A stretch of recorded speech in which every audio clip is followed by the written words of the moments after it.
नमस्कार, साफ संदेश से मैं अनिल कौशिक। दोस्तों, आज हम पहुंचे हैं भादरा के एंटरटेनमेंट ग्रुप के परफॉर्मेंस रूम में। और दोस्तों, आज जानते हैं यहाँ किस प्रकार से इस एंटरटेनमेंट ग्रुप को प्रारंभ किया गया और इसका उद्देश्य क्या है। दोस्तों, 31 जुलाई, आने वाली 31 जो जुलाई है, उसको मोहम्मद रफ़ी की याद में, उनकी पुण्यतिथि पर एक शानदार संगीतीय कार्यक्रम एंटरटेनमेंट ग्रुप की तरफ से रखा गया है। और जानते हैं इस कार्यक्रम का उद्देश्य। और दोस्तों, ऐसे अनेकों कार्यक्रम संभवतः पहले भी इस ग्रुप द्वारा किए गए हैं। तो यहाँ ग्रुप के संस्थापक सदस्यों से भी मिलते हैं। पूरा पैनल है दोस्तों, इस ग्रुप के जो वरिष्ठ मेंबर हैं उन सभी से अपन एक एक करके मिलते हैं। ये परफॉर्मेंस रूम है एंटरटेनमेंट ग्रुप का। और यहाँ आप जो चेहरे देख रहे हैं वो सभी भादरा के विख्यात गायकार ही नहीं, बल्कि एक ऐसे उच्च वरिष्ठ गणमान्य भी है जो दोस्तों जिनका नाम यहाँ संबोधन, उनका किसी प्रकार के परिचय का मोहताज नहीं है उनका नाम। और हमारे सामने जो शख्स बैठे हैं दोस्तों, रतन लाल जी बड़वे वाला, ये है एंटरटेनमेंट ग्रुप के संस्थापक सदस्य। हम सबसे पहले उनसे जानते हैं। नमस्कार रतन जी। नमस्कार जी नील जी। रतन जी, मैं सबसे पहले जानना चाहूँगा, 31 जुलाई को मोहम्मद रफ़ी जी की याद में यहाँ एक संगीतीय कार्यक्रम चैन वाला अतिथि सदन जो संजय चौक पर स्थित है, वहाँ होने जा रहा है। तो आपने इस ग्रुप को बनाने के पीछे आपके क्या विचार थे? किस प्रकार से आपके मन में ये विचार आए ग्रुप को बनाने के प्रति? किससे प्रेरित होकर आपने ये ग्रुप बनाया? मैंने तो शुरू में संगीत का कार्यक्रम शुरू किया था, तो भादरा के जो प्रतिभावान लोग हैं वो मुझसे जुड़ते गए और मैंने उनको ये मंच प्रोवाइड करवाया उनको। और उनके चेहरे पर जब मैं खुशी देखता हूँ तो मेरे को बहुत अच्छा लगता है, मेरे को सुकून मिलता है कि जब वो हंसी खुशी आते हैं, गाते हैं और जाते हैं। नहीं, इसकी तो प्रेरणा कहाँ से मिली आपको? प्रेरणा भाई साहब ये अपने साइड में बैठे ना रमेश जी। अच्छा।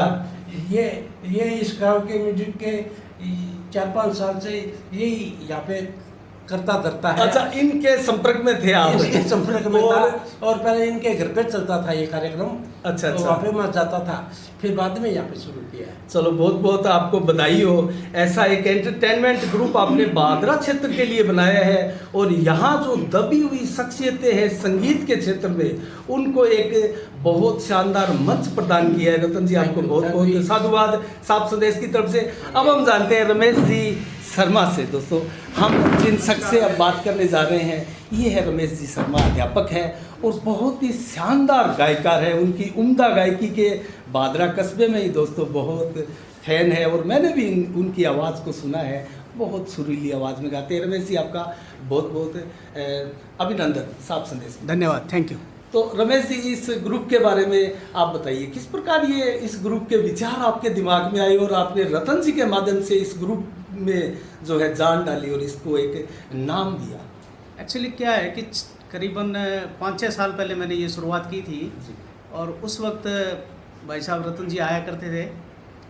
तो बाद में इनको भी शौक़ हुआ, हमारे चौबे जी जुड़े और भी बहुत सारे लोग भादरा के जो है वो आते थे, गाने भी गाते थे, सबको अच्छा लगता था। और पिछले वर्ष जो है वो रतन जी ने ये इच्छा जाहिर की कि भी अपन शुरू करते हैं, मेरे यहाँ शुरू करते हैं। ये रूम है, आप देख रहे हैं, यहाँ पर रतन जी ने इसकी शुरुआत की। और इसके अंदर जो है वो भादरा के जो भी कैरोके म्यूजिक पे गाने वाले हैं, सभी लोग जो है वो जुड़ते गए, देखते गए। लोगों ने फेसबुक पे देखा, व्हाट्सएप पे देखा और लोगों को पता लगा तो वो देखने आते थे कि कैसे क्या प्रोग्राम होता है। जी। और यहाँ पर जो है वो सभी का सम्मान किया गया, सभी की इच्छाएं पूर्ति की गई। मन का जो है वो क्या कहते हैं, इच्छाओं का जो वो उन्होंने अपना संगीत का मज़ा लिया।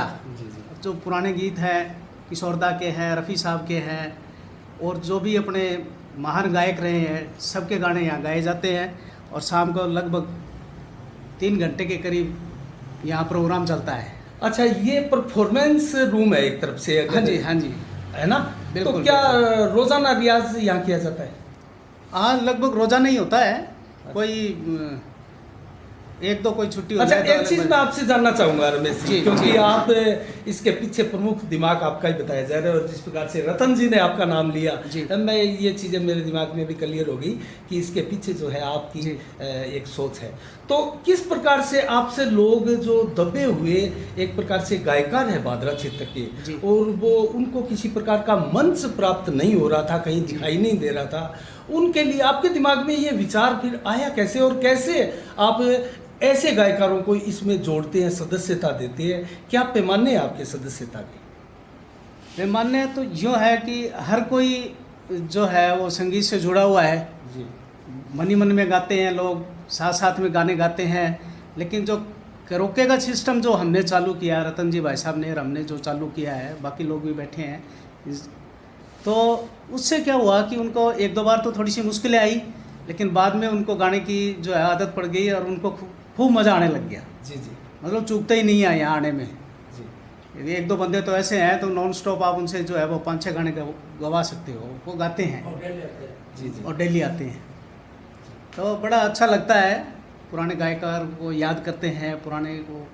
आज के दौर के अंदर हम देख सकते हैं कि जो रिमिक्स सॉन्ग्स बने हुए हैं वो पुराने गानों पे भी बहुत से बने हुए हैं। अच्छा, एक चीज और आपसे सवाल पूछूंगा मैं, जी। एंटरटेनमेंट ग्रुप के लगभग प्रमुख सदस्यों का पैनल कितना का है, लगभग कितने सदस्य हैं आप? वो सभी यहीं बैठे हैं, 2-4-5 लोग जो आए यहाँ हैं। चेहरे बैठे हैं वो प्रमुख सदस्य हैं ना? वो है, और भी नहीं आए, 5-4 लोग अभी आए नहीं किसी वजह से। चलो आपसे फिर वजह से। सवाल Thank करते you, हैं। thank you, thank you। अभी हमारे सामने बैठी है एक ऐसी शख्सियत दोस्तों, जिनका परिचय मैं आपसे करवा दूं। नारायण सेवा संस्थान में प्रमुख एंकर है निरंजन शर्मा। दोस्तों ये भादरा के ही है, और आपको आश्चर्य होगा कि भादरा में ऐसी शख्सियत, दोस्तों नारायण सेवा संस्थान का जो उत्सव, आस्था आदि अनेकों ऐसे चैनल है दोस्तों, वहाँ आप इन चेहरे को देखते होंगे प्रमुख एंकरिंग करते हुए। तो दोस्तों उनसे कुछ जानते हैं। नमस्कार निरंजन जी। नमस्कार अनिल जी। तो निरंजन जी, आप भी एंटरटेनमेंट ग्रुप के सदस्य हैं, प्रमुख सदस्य हैं, और आप, मुझे पता है, मैंने आपकी गायकी देखी, आप बहुत सुरीले गायकार हैं, और आप एक रंगमंच के भी कलाकार रहे हैं। तो कैसे इस ग्रुप से जुड़ना हुआ, और किस प्रकार से आप अपने को सौभाग्यशाली समझते हैं, या फिर किस प्रकार से ये ग्रुप जो है आगे बढ़ाने का विचार आप में चल रहा होगा? देखिए, रमेश जी ने जैसा बताया जी जी कि रमेश जी काफ़ी समय से इन गतिविधियों में सक्रिय हैं। इनके घर में भी सिस्टम लगा हुआ है और हम लोग वहाँ जाते थे। एक बार मैं भी गया। पिछली साल जब कोरोना की वजह से लॉकडाउन हुआ, तो उस लॉकडाउन में इस परफॉर्मेंस रूम को जो है अस्तित्व मिला, और रमेश जी और रतन जी ने मिल करके यहाँ प्रारंभ किया। और फिर मेरे पास इन्हीं लोगों ने सूचना भिजवाई कि इस तरीके से हम यहाँ पर बैठते हैं, प्रोग्राम करते हैं, तो डेली शाम को समय पास हो जाता है। तो हम लोग यहाँ मनोरंजन करने के लिए आ जाते थे, अपना कुछ एंटरटेनमेंट हो जाए।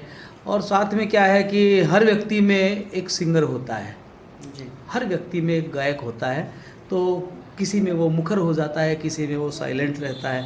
तो इसलिए हम अपने उस गायक को भी यहाँ पर आकर के साबित करने की कोशिश करते हैं। तो ये पिछले साल से लगभग 1 साल से ऊपर समय हो गया, ये कंटिन्यू चल रहा है। और रमेश जी और रतन जी ने जो है इसमें प्रमुख भूमिका निभाई है। और मैं अब क्या बताऊं इस बारे में, तो बहुत अच्छा काम इन्होंने किया है। इसके लिए शब्द मेरे पास है नहीं कि मैं इनको कोई उपाधि दे सकूं कि इन्होंने क्या किया। बहुत अच्छा काम इन्होंने किया है। अच्छा, मैं दर्शकों को बता दूं निरंजन जी, क्योंकि निरंजन जी शर्मा हमारे सामने जो आप चेहरा देख रहे हैं दोस्तों, ये भादरा की जो प्रमुख रामलीला समिति है दोस्तों, वहाँ हनुमान जी जैसे किरदार उन्होंने काफ़ी वर्षों तक किए हैं। और एक वर्ष जहाँ तक मुझे याद है माता सीता का रोल भी इन्होंने किया था। तो उनसे कुछ जानते हैं। निरंजन जी, आपने इस प्रकार के किरदार, हनुमान जी जैसे किरदार में एकदम जीवंत जैसा करके आपने पर्दे के ऊपर दिखाया था, और कस्बे के लोग इस के रूप में आपको जानते भी हैं। तो उसमें आप कुछ दर्शकों को बताइए, कैसा अनुभव रहा आपका? देखिए, हनुमान जी महाराज हमारे इष्ट हैं। भगवान शंकर के रुद्रावतार हैं, 11वें रुद्र के रूप में उन्हें जानते हैं। और हमारी आध्यात्मिक मान्यता, हमारे शास्त्र ऐसा कहते हैं कि वैष्णवों के परम गुरु भगवान शिव होते हैं, और उन्हीं शिव के अंश है हनुमान जी। तो हनुमान जी पूरे समाज के इष्ट भी हैं, पिता भी हैं और गुरु भी हैं। तो हनुमान जी महाराज का ये आप कह रहे हैं इतना बड़ा सम्मान मुझे दे रहे हैं, मैं तो इस लायक भी नहीं हूँ, लेकिन रंगमंच पर आवश्यकता के अनुसार मैंने कुछ दिन हनुमान जी का पात्र करने की कोशिश की, 4-5 साल तक लगभग किया। तो ये मेरा बहुत अच्छा सौभाग्य रहा और बहुत अच्छा अनुभव रहा, और मैंने कोशिश भी की कि इस पात्र को मैं जी सकूं, लेकिन इतनी क्षमता शायद इस विश्व में किसी के पास है नहीं कि हनुमान जी के पात्र को वो जी सके, लेकिन हमने उसमें कोशिश की और बहुत अच्छा लगा उसमें। चलो धन्यवाद निरंजन जी आपका। तो दोस्तों हम एक सवाल फिर रतन जी से करना चाहेंगे। रतन जी, मैं आपसे जानना चाहूँगा कि क्या यहाँ जो संगीतीय कार्यक्रम जो होगा 31 जुलाई को, इसमें रफ़ी जी द्वारा गाए गए शुद्ध वो गीत गाए जाएंगे या फिर कोई मिक्स यहाँ गीत भी होंगे? नहीं, रफ़ी के गाए हुए नगमे ही गाए जाएंगे, और ये कार्यक्रम का नाम भी यही है, एक शाम रफ़ी के नाम। तो अन्य गायकारों के गीत यहाँ संभवतः शायद नहीं गाए जाएंगे? बिल्कुल तो नहीं होंगे, लेकिन कोई जैसे 1-2 नगमे हो जाए तो कोई बुराई भी नहीं है। अच्छा। कुछ तो एक चीज़ मैं और जानना चाहूँगा, जैसे मुकेश की याद में भी यहाँ का कार्यक्रम होते हैं क्या? पहले भी, इससे पहले कितने कार्यक्रम भादरा में आप कर चुके हैं एंटरटेनमेंट ग्रुप की तरफ से? एंटरटेनमेंट ग्रुप की तरफ से इससे पहले 2 बार कार्यक्रम हो चुके हैं। एक बार तो 31 जुलाई को पिछले साल हुआ था, और एक बार अभी होली पे हुआ था, और तीसरा ये अब 31 जुलाई को करेंगे। तो और आगे उसके बीच में 31 दिसंबर को भाई साहब बैठे हैं मेरे पास, ये सिद्धमुख से आए हुए हैं, हाँ जी, MD भट्टी स्कूल से। तो 31 दिसंबर को आपने सिद्धमुख में आयोजन किया था इसका। अच्छा। चलो रमेश जी, यहाँ रणवीर सिंह जी बाटी बैठे हैं, सिद्धमुख से हैं ये भी यहाँ एंटरटेनमेंट ग्रुप के प्रमुख सदस्य हैं दोस्तों, उनसे भी कुछ जानते हैं। नमस्कार रणवीर जी आपका। नमस्ते सर। नमस्ते। तो मैं बस आपसे जानना चाहूँगा, आप क्योंकि सिद्धमुख से बिलोंग करते हैं, और आपने कैसे एंटरटेनमेंट ग्रुप को ज्वाइन किया, कैसे किस प्रकार से प्रभावित हुए आप? सबसे पहले तो अनिल जी, मैं आपके पूरी टीम को तथा आपका यहाँ स्वागत करता हूँ, धन्यवाद देता हूँ कि आप हमारे इस समूह की कवरेज लेने के लिए आए हैं। मैं करीबन 1.5 साल पहले की बात है, और सर्दियों में मेरा खुद का अपना एक म्यूज़िक रूम है जी। तो वहाँ मैं प्रैक्टिस कर रहा था। मोबाइल जैसे मैंने ऑन किया तो उसमें मैसेज आया था, उसमें विजय जी चौबे गज़ल गा रहे थे। जी। वो मैंने ऑन की उसमें फेसबुक को, तो मैंने भाई साहब को मैसेज किया, मैंने भाई साहब कहाँ परफॉर्मेंस कर रहे हो आप?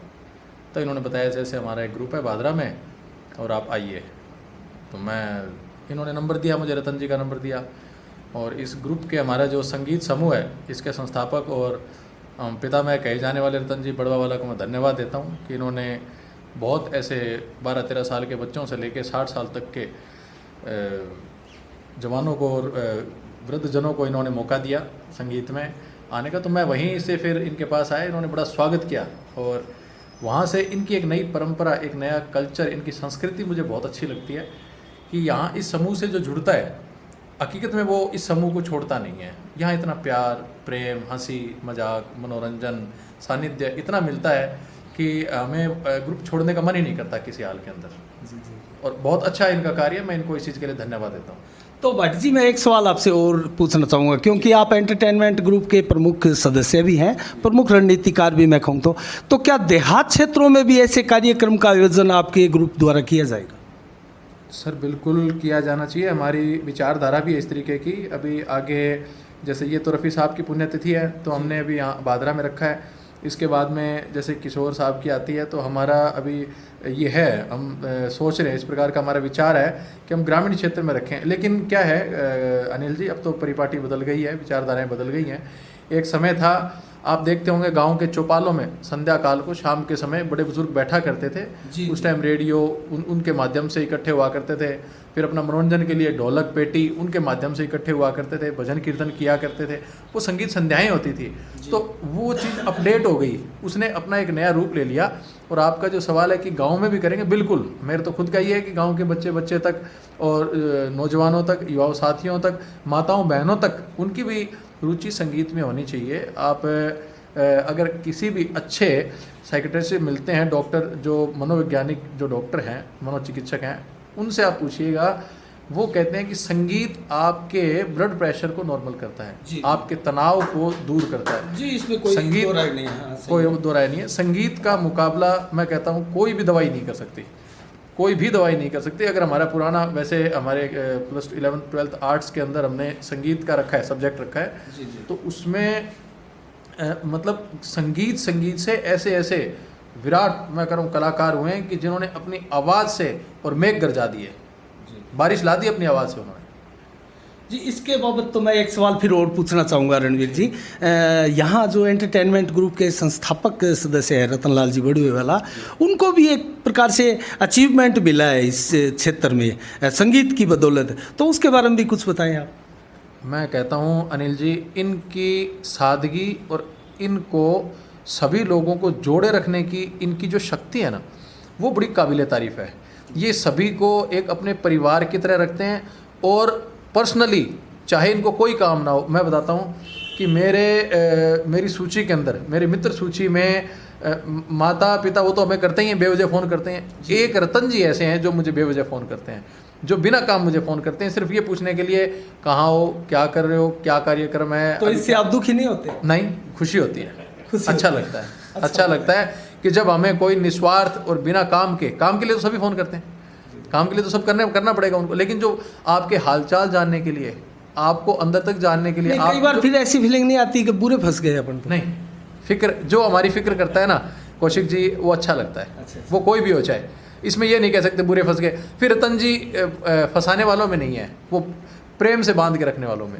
तो बहुत बहुत धन्यवाद शुक्रिया जी आपका। बहुत तो दोस्तों हम मिलते हैं विजय जी चौबे। दोस्तों ये यहाँ बहुत बड़ी शख्सियत है भादरा में और शिक्षा क्षेत्र से इनका जुड़ाव है। आप जो चेहरा मेरे सामने अभी स्क्रीन पे देख रहे हैं, और ये लॉर्ड कर्शना स्कूल, अगर जहाँ तक मेरा नॉलेज है, उनके प्राचार्य भी हैं, तो हम उनसे भी कुछ जानते हैं। नमस्कार चौबे जी। नमस्कार नरेंद्र तो जी। आप वेस्ट बंगाल से बिलोंग करते हैं और वेस्ट बंगाल को संगीत की एक प्रकार से स्थली माना जाता है और बहुत बड़े बड़े विख्यात गायकार भी, और वहाँ कुल मिला के ये तो वेस्ट बंगाल अपने आप में एक संपूर्ण राज्य भारत के लिए है। तो कुल मिला के आप संगीत के बारे में बताइए, आप कैसे यहाँ आना हुआ और कैसे एंटरटेनमेंट ग्रुप के आप प्रमुख सदस्य बन गए हैं? जैसा कि आप कह रहे थे, वेस्ट बंगाल में हमारी म्यूज़िक की एक ख़ास अहमियत है जी। हमारे यहाँ जब हम लड़की देखने जाते हैं तो हम उनसे कहते हैं कि मतलब कुछ गवा के सुनाओ, जैसे रविंद्र संगीत आप गाइए या नजरुल गीति गाइए। संगीत हमारे यहाँ सिर्फ संगीत नहीं है, एक आराधना है। और यहाँ की बात अगर मैं करूँ तो जब नया लॉर्ड कृष्ण स्कूल मैंने ओपन किया था हमारे दो साथियों के साथ, अनिल जी चचान और राजेंद्र गोयल जी के साथ, तो उस समय मेरे को थोड़ा टीचिंग के लिए जो डॉक्यूमेंटली गाइडलाइन के लिए मैं शर्मा सर के पास आता था। अपने सबसे सम्मानित जो सदस्य शर्मा जी हैं, तो ये मेरे को गाइड करते थे। तो एक दिन इनके घर पे गया तो इन्होंने करैको सिस्टम में, और उस दिन 2-3 लोगों से मुलाकात हुई। रतन जी बड़े भाई साहब ये भी थे, शर्मा जी थे और एक आध लोग थे वहाँ पे। तो मेरे को वो सिस्टम बहुत पसंद आया और उसके बाद जब भी वक्त मिले मैं शर्मा जी के पास जाया करता था। सबसे मज़ेदार बात ट्रैक पे ये है कि आपको अगर सिर्फ किशोर के गाने पसंद है और किशोर के ही गाते हो तो ट्रैक पे आपको रफ़ी के मिल जाते हैं, मुकेश के मिल जाते हैं, आप कोई भी गीत गज़ल गाओ। और आप जानते हो स्कूलों का जो काम है, मतलब सारा दिन कुछ ना कुछ सिरदर्दी रहता है जी जी। और ऐसे में रतन जी ने जो ये सिस्टम स्टार्ट किया, मैं समझता हूँ एक टॉनिक का काम करता था। सारा दिन आप जो थके आ रहे हो, शाम को यहाँ सप्ताह में 2 बार भी आ जाओ तो इतनी भरपूर ऊर्जा मिलती थी कि पूरे एक सप्ताह आप काम कर सकते। एक सबसे अहम बात जो मेरे को लगी कि आप अपने घर पे किसी 10-12 लोगों को पूरे 365 दिन बुलाते हो, आपका टाइम इंगेज हो जाता है, फिक्स हो जाते हो। रतन जी चाहें भी कि कोई मामूली कार्य के लिए 7 बजे से 10 बजे तक कहीं चले जाएं तो ये नहीं जा सकते। इनको तो ऐसा लगता है कि इंटरटेनमेंट में 4-5 सदस्य आए होंगे, वो क्या करेंगे। ये बहुत बड़ा त्याग है। मैं मुंह पे कोई प्रशंसा वाली बात नहीं है, जो इनको सब लोग जानते हैं, तो मैं कोई प्रशंसा वाला शब्द नहीं कहते, लेकिन इतने लोगों को जोड़ कर रखना, इतने समय तक जोड़ कर रखना बहुत बड़ी बात है। और मेरे भाई जयप्रकाश चौबे एक दिन मेरे साथ आए यहाँ पे, तो आए तो मैंने कहा ऐसा करो कि इसका एक व्हाट्सएप ग्रुप बना दो। उसने hand to hand WhatsApp group बना दिया, तो उससे सुविधा हो गई कि हम अपने विचारों का आदान प्रदान करने लगे, हमारे पास जो भी मैसेज थे वो करने लगे। तो जय, ये जो ग्रुप आप इंटरटेनमेंट ग्रुप नाम देख रहे हो, ये उसकी देन है। और ये जो कैराको देख रहे हो, ये शर्मा जी भादरा में पहली बार लाए थे, कईयों को पता भी नहीं था। और इसको एक व्यवस्थित तरीके से ऑर्गेनाइज्ड वे में अगर किसी ने संचालित किया तो रतन भाई साहब। अच्छा, एक सवाल मैं चौबे जी आपसे पूछना चाहूँगा, क्योंकि आप वेस्ट बंगाल से हैं और वेस्ट बंगाल में म्यूजिक को एक अलग ही पहचान है और वहाँ एक जुनून म्यूजिक के प्रति होता है और पूरा भारत के लोग वहाँ जानते भी हैं। तो राजस्थान में और विशेषकर भादरा में जब आप यहाँ ऐसे एंटरटेनमेंट ग्रुप के लोगों के सदस्य संपर्क में आए, तो यहाँ आप किस प्रकार का म्यूजिक आप मानते हैं और किस प्रकार से यहाँ संगीतकार क्वालिटी मानते हैं लोगों की, और जुनून आप कितना मानते हैं यहाँ के लोगों में? ये थोड़ा एक्चुअली जुनून तो है। यहाँ पे कोई म्यूजिक सिखाने वाला कोई रेगुलर कोई यहाँ पे मेरे को नहीं दिखा, और बाहर के अगर कोई म्यूजिक टीचर है ना, तो उसको अगर अच्छी आमदनी ना दिखे तो भादरा जैसी जगहों पे रुक भी नहीं सकता।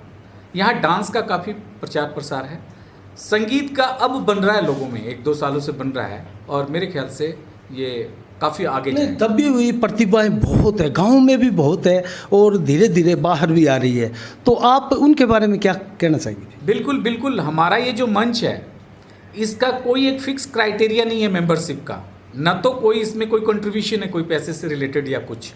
हमारे सदस्य भादरा के भी है, भादरा से बाहर के भी है। आपने जो कहा म्यूज़िक के लेके, तो आगे आने वाले समय में ऐसा हम अक्सर आपस में विचार विमर्श करते हैं कि स्कूल लेवल में बच्चों की जो प्रतिभा है उसको आगे ट्रैक सिस्टम पे, जिसको कैराको बोलते हैं, उस पे लाया जाए तो कई बच्चे जो हैं वो आ सकते हैं आगे। जी। और दूसरा मैं एक बात आपको बता दूं कि प्रयास से क्या होता है, इसका एग्जाम्पल आप कभी शाम को बैठो तो देखोगे, माइक हाथ में जो नहीं पकड़ते थे ना, आज वो सुर में गाने लगे। ऐसे 1-2 नहीं, कई सदस्य मिलेंगे आपको। तो ये क्रेडिट वाकई रतन जी को जाता है। एक स्टेज जब आदमी को ना मिले ना तो कुछ नहीं कर सकता। आज मेरे कोई गाने का मन करे तो मेरे घर पे मेरा बेटा और मेरी वाइफ मेरे गाने रोज़ नहीं सुन सकते, और जब तक कोई सुनने वाला ना हो तब तक गाने का मूड भी नहीं बनता। श्रोताओं के बगैर तो फिर गायकार का मज़ा भी नहीं आता। बिल्कुल नहीं आता जी, बिल्कुल नहीं आता। चलो, बहुत बहुत धन्यवाद। Thank you very much. तो दोस्तों, अब हम जानते हैं, रमेश जी से एक सवाल करना चाहेंगे। रमेश जी, मैं एक चीज़ आपसे जानना चाह रहा था कि देहात क्षेत्र की जो दबी हुई प्रतिभाएं हैं वो कैसे आपका ग्रुप क्या ज्वाइन कर सकती है, और अगर कर सकती है तो किस प्रकार से उनको सदस्यता शुल्क है या किस प्रकार की सदस्यता उनको लेनी पड़ेगी? देखिए, सदस्यता शुल्क तो बिल्कुल भी नहीं है जी, लेकिन भविष्य में हम लोग जो है विचार ऐसा कर रहे हैं कि ग्रामीण क्षेत्र से स्कूलों से बच्चे आए जिनको गाने का शौक़ हो, जो संगीत में रुचि हो, तो वो हमारे कॉन्टैक्ट नंबर अभी हम आपको बता देंगे, उस पर जो है वो कॉन्टैक्ट कर सकते हैं। और साल में एक बार हम ये भी प्रोग्राम कर रहे हैं कि भाई सभी देहात के बच्चों को बुला के कोई कंपटीशन करा दे, 2-2 बच्चे आ जाए प्रत्येक स्कूल से, तो गा सकते हैं। बच्चों में बहुत ज़्यादा प्रतिभाएं होती है, क्योंकि भादरा में एक तरह का एकमात्र ऐसा ये आपका ग्रुप है, एंटरटेनमेंट ग्रुप है, तो दबी हुई बहुत सी प्रतिभाएं होती है रमेश जी।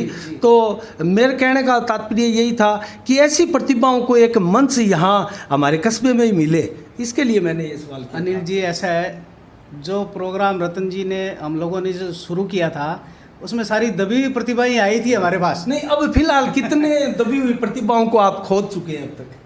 लगभग तो 150 करीब हो गए होंगे। अच्छा, 150 करीब प्रतिभाएं आप खोद चुके हैं जो दबी हुई हमसे प्रतिभाएं थी। बहुत लोग हमसे तो उनको प्रेरित आप होके इससे पहले क्या टॉयलेट सिंगर मानेंगे या फिर क्या मानेंगे आप? अपने आप में ही वो संगीत तो सबके अंदर ही अपने होता आप गुनगुनाने वाले ही तो गायकार थे। वही तो सब अब वो क्या मंचों पे गाने लगे हैं? हाँ, गाते, बहुत सारे लोग गाते हैं जो मेरे साथ गए हुए थे, जो उन्होंने जो फर्स्ट टाइम मेरे पास देखा, आज वो कोई जयपुर में गा रहा है, कोई नोएडा में गा रहा है, कोई कहीं गा रहा है। क्योंकि आप भी एक प्रकार से सीनियर गायकार भादरा के मैं मान सकता हूँ, और आप जो किशोरदा के गाने आपके ऊपर बहुत सूट करते हैं रमेश जी। मैं आपसे बगैर वो छुपाए बता रहा हूँ आपको। एक चीज़ मैं आपसे जानना चाहूँगा, आपके ग्रुप का कोई व्यक्ति क्या इस लायक भी है, आप समझते हैं कि बड़े स्तर तक पहुँच सके, ऐसा कोई गायकार है? हमारे 3-4 बंदे हैं ऐसे। भाई निरंजन तो है ही, चौबे जी है, एक हमारे माई जो है महेंद्र सैनी है, अच्छा गाते हैं। सिद्धार्थ है हमारे, सिद्धार्थ मित्तल है, सतार खान है, तो बहुत बढ़िया गाते हैं। और इनको अगर अच्छा मंच मिले तो निश्चित रूप से ये आगे बढ़ेंगे। जी जी, बिल्कुल।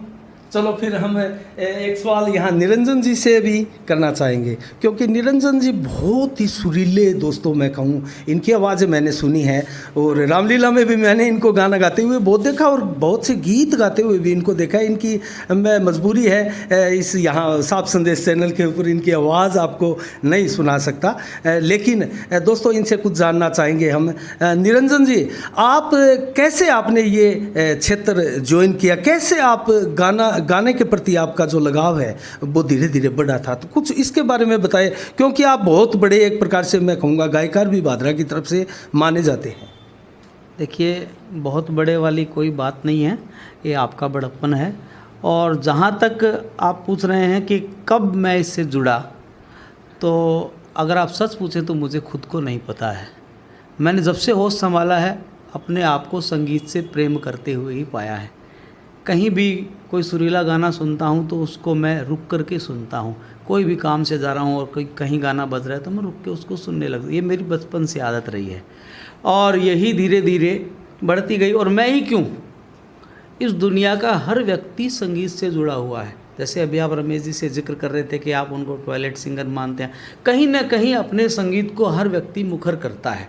और ये एक बहुत, हमारा विज्ञान भी इसको मानता है कि संगीत हर व्यक्ति का अदृश्य अंग होता है, हर व्यक्ति का अदृश्य अंग, जो कि हमारे जीवन को नियंत्रित करता है। इसका बहुत बड़ा उदाहरण हमारे रतन जी हैं।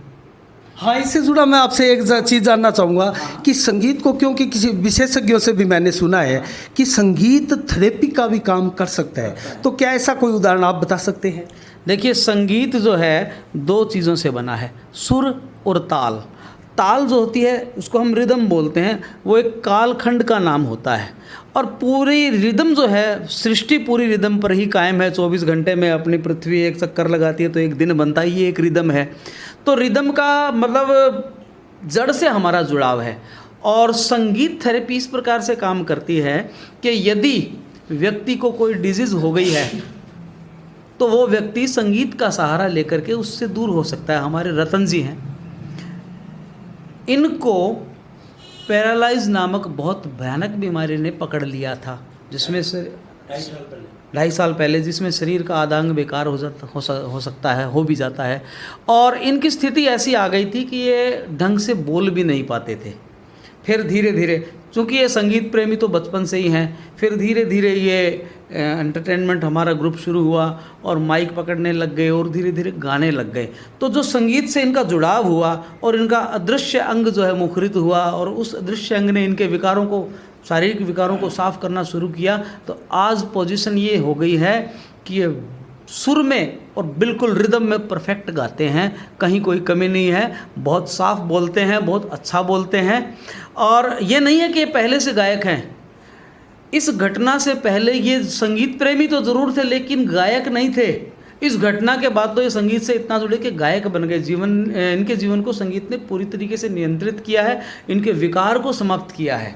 तो संगीत में बहुत ताकत है, बहुत ताकत है, शब्द नहीं है मेरे पास संगीत की ताकत। माना जा सकता है कि संगीत भी एक प्रकार से थेरेपी का काम कर सकता है। मैंने आपको बताया कि संगीत हर व्यक्ति के जीवन का अदृश्य अंग है और जहाँ उसकी आवश्यकता है वो वहाँ काम करता है। बहुत बहुत धन्यवाद निरंजन जी आपका। तो दोस्तों, ये है भादरा का एंटरटेनमेंट ग्रुप। दोस्तों, यहाँ आप जो चेहरे देख रहे हैं वो सारे के सारे भादरा एंटरटेनमेंट ग्रुप के सदस्य हैं। आप तो, हाँ रतन जी कुछ कहना चाह रहे हैं? मैं ये कह रहा था, आप बार बार पूछ रहे हैं ना कि देहातों में या गाँव में कहीं भी कोई भी दबी हुई प्रतिभा है, तो मैं ये कहना चाहता हूँ कि यहाँ पर सबका मोस्ट वेलकम है, सबका आदर सत्कार है, सभी दबी हुई प्रतिभाओं का यहाँ स्वागत है। हाँ, स्वागत है सब। तो बहुत बहुत धन्यवाद। तो दोस्तों, मैं आपको बताना चाह रहा था, ये है भादरा का एंटरटेनमेंट ग्रुप और बहुत ही शानदार परफॉर्मेंस के साथ और बहुत ही शानदार उम्दा संगीत के कार्यक्रम हर साल और साल में कई बार वह आसपास देहात क्षेत्रों में भी करने का लक्ष्य संकल्प यहाँ एंटरटेनमेंट ग्रुप का है। तो इसी के साथ इनको बहुत बहुत शुभकामनाओं के साथ साफ संदेश से मैं अनिल कौशिक, नमस्कार, जय भारत, जय जय राजस्थान।